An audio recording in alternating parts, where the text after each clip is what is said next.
Welcome to a new video lesson on macroeconomics regarding to this blog on game theory. In this occasion, we will learn about repeated games and cooperation. A very important class of dynamic games is repeated games. These are situations in which players interact strategically and play exactly the same game for more than one round. The interest in this type of games, or the goal of their analysis, is to see whether repeating a game can give players more or fewer incentives to cooperate compared to non-repeated games.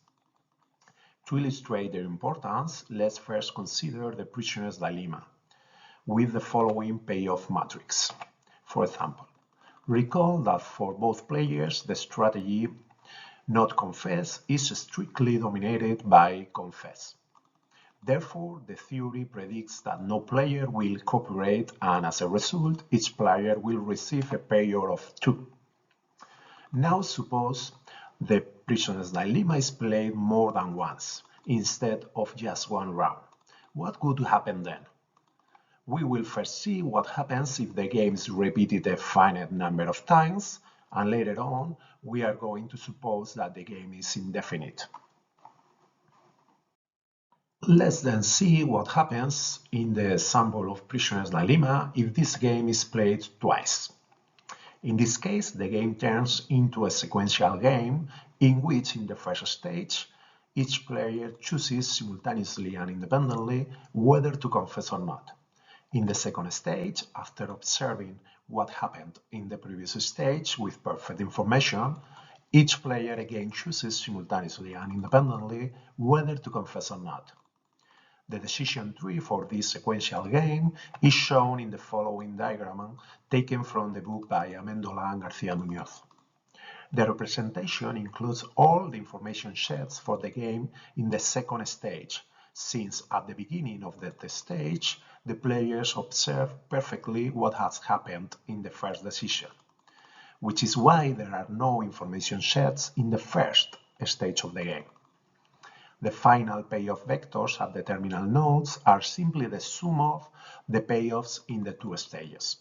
For example, if confess was chosen in the first stage, but in the second stage not confess was chosen, then player 1 would get 2 plus 0 equal to 2, while player 2 would get 2 plus 8 equal to 10, which is what appears in the final payoff vector circled in the diagram.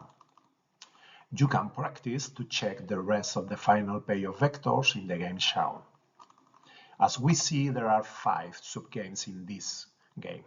The one that begins after both confess in the first stage, the one that begins after not confess is played in the first stage, the one that begins after confess and not confess is played in the first stage, the one that begins after both did not confess in the first stage, and finally the whole game itself. Note this since every game is a subgame of itself. By using backward induction, we can solve these subgames, starting from 1 to 4. Since these are simultaneous decision games, each can be solved by transforming it into matrix or normal form. Let's look at the sample of the first subgame with the following matrix. As in any prisoner's dilemma, both players have confessed as their dominant strategy. So the Nash equilibrium of this subgame will be to confess. You can check that in subgames 2, 3, and 4, the result would be the same, both confessing.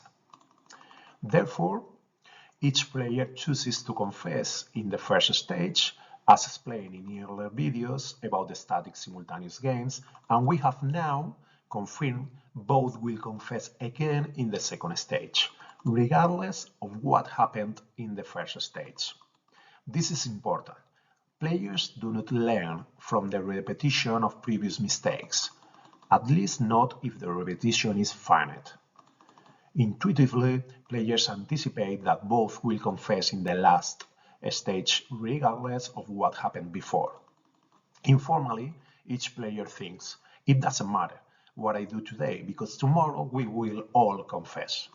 Therefore, the second stage of the game can be treated as a separate prisoner's dilemma.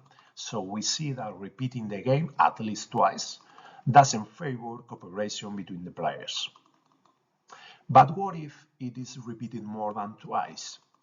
Whenever there is a final period, in that last period the non-cooperative Nash equilibrium, acid confess, will again be played. And by backward induction, we reach the same conclusion as when the game was repeated just twice, even though the algebra of final payoffs and subgames will be much more complex. But what happens if the game is repeated indefinitely? That is, the repetition is infinite. Note the same analysis can be carried out assuming only that the interaction is such that there is always enough large probability of playing another round. In this case, and under certain conditions, it may be optimal for the players to cooperate. More precisely, there exists an equilibrium of the repeated game where the players reciprocate cooperate. That is, they cooperate only if the other player also cooperates. In this equilibrium, cooperating is the best response. Although it implies a present loss, this loss will be compensated by future gains, as long as future gains are valued highly enough compared to present losses. For cooperation to arise, players cannot know for sure when the game will end. What follows will formalize these ideas. These are several ways of modeling this type of game. We will consider one of them, but others can be consulted in textbooks. In particular, we will suppose that the player values all future utility with some discount factor that we can label as delta. In particular, at time t, a utility of u t plus I in round t plus I is valued with a discount delta I, where always delta is between 0 and 1. Consequently, a sequence of payoffs u in t plus 1, u in t plus 2, etc. will be valued at time t as in the following equation. Well, it can be shown that using the previous formulation, the strategy vector where each player cooperates in the first round, then each player cooperates if both players have cooperated in every previous stage. And finally, each player doesn't cooperate if either player failed to cooperate in any previous stage, will be a Nash equilibrium under certain conditions. Note that these strategies are labeled or called trigger strategies or green trigger strategies. This name comes from the fact that any deviation from cooperation activates a maximum or permanent punishment from that moment onward, reverting to the Nash equilibrium of the non-repeated version of the game, what is known as Nash reversion. To show this, note first that if the players use these strategies, they will each receive a payoff of 4 in every repetition. Using the formula for the sum of an infinite geometric series, we can deduce that the utility of this stream of payoffs will be 4 between 1 minus delta.